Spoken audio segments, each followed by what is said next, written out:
What's your type? No, seriously, bro. What's your type? Now imagine that same girl is now in front of you. What are you going to say? How are you going to approach her? How are you going to close? If the answer to all those questions was, I don't know, sit back and relax, because in today's video topic, I'm going to be going over how you are going to improve your approaches so you can start going on more dates with girls and stop relying on just dating apps. Fellas, let's talk. What's good, guys? It's your boy Chad here from Defund Simping. In today's video topic, we're going over how you can improve your approaches. You see, dating apps and Instagram have taken the dog out the man. If you see an attractive girl, especially if you're in a small town, you can easily find out who that girl is by doing some simple Instagram searching. But imagine if dating apps weren't here, Instagram wasn't here. You'd have to make that approach, or you may not ever see that girl ever again. So in today's video topic, I want to give you skills you can implement today to make your approaching game way better. But before we jump into today's video topic, this Monday, I have a live group call going everything in regards to dating and self-improvement. This Discord is by far the best in the community, and I would love for you to join it. So many people have seen amazing results in this Discord, and guess what, guys? It's only $1 a day. Talk with me personally and live coaching calls, all in the Discord, link down below. Without further ado, let's get into it, boys. How to have better approaches in person. The first way you can improve your approaches is to stop babysitting. No, I don't mean you're babysitting a minor. Don't get it twisted. What I'm saying is this. Guys will DM me, hey bro, made an approach last night, but for some reason I ran out of things to say. Yes, you're human. You're gonna run out of things to talk about, especially if you're in a loud, crowded bar or club. But understand, you don't have to wait till it gets awkward. Bro, walk up to that girl, have some good small talk, and then get out of Dodge. Because it's way better to leave when you're on a high note than leave when you guys are like, yeah.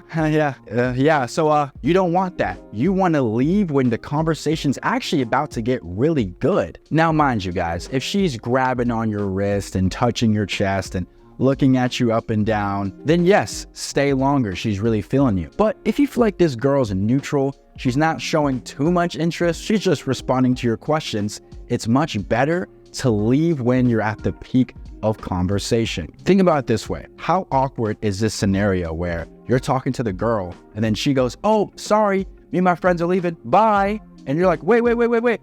What's your number? Now it seems desperate. It seems needy. So what I like to do is when the conversation's going good, I'm like, hey, I actually gotta get back to my homies, but what's your Instagram? What's your number? Here in LA, guys, people do Instagram. It is what it is. If you're a number guy, get a number. But if me and the girl only talk for like a minute or so, I'll get the IG.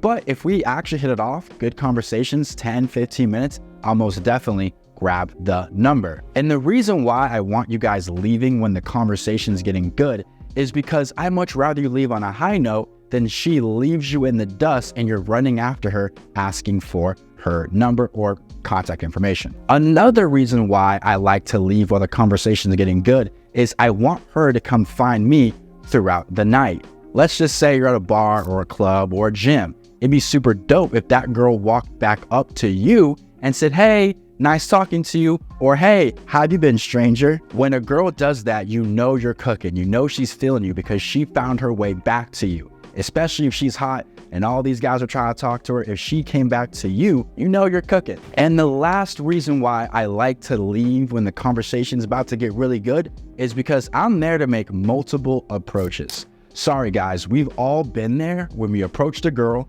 conversation's going great, then you text her in the morning, nothing.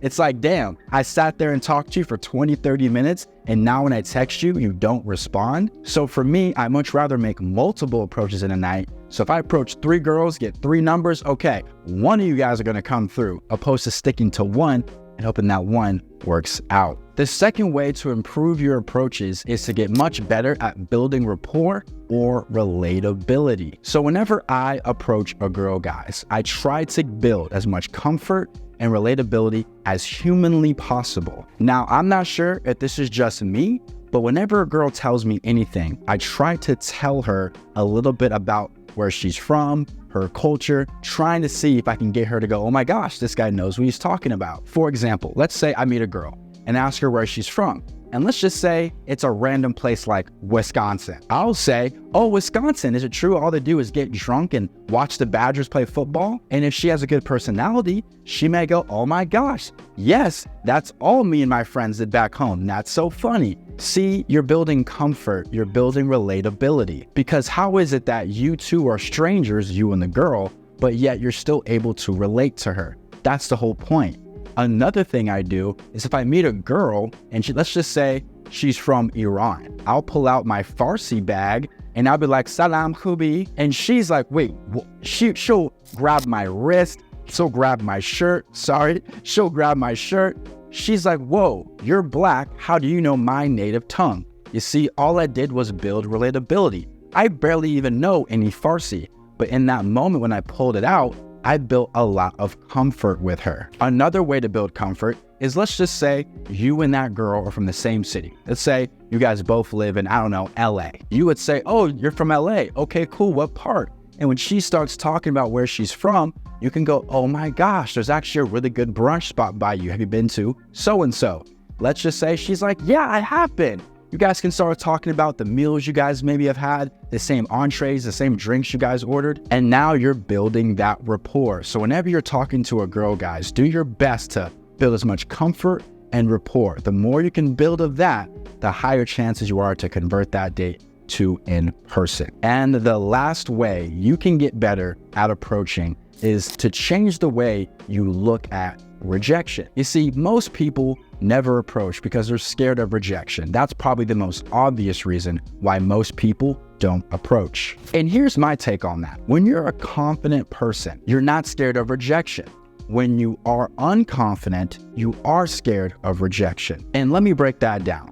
When I approach a girl and she says I'm not interested, or she kind of, doesn't give me any time of day, I'm not taking that as she doesn't like me. Where my brain goes, oh, the light is low in here, she couldn't see me. She probably didn't have her contacts in. She maybe has a boyfriend. She doesn't like black guys. I don't associate her rejection with me personally.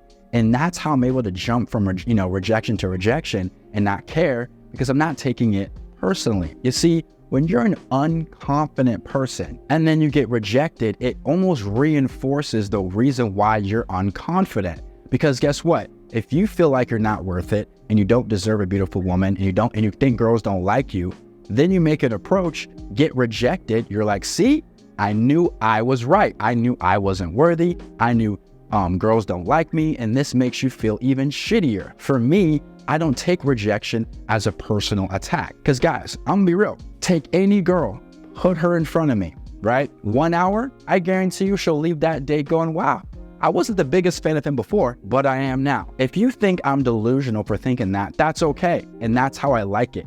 I've created my own reality in my own head. And if that offends you, great. I'm glad it does. Because there's no con of thinking this way. There's no con of never taking rejection personally. I can only think of the bad things that happen.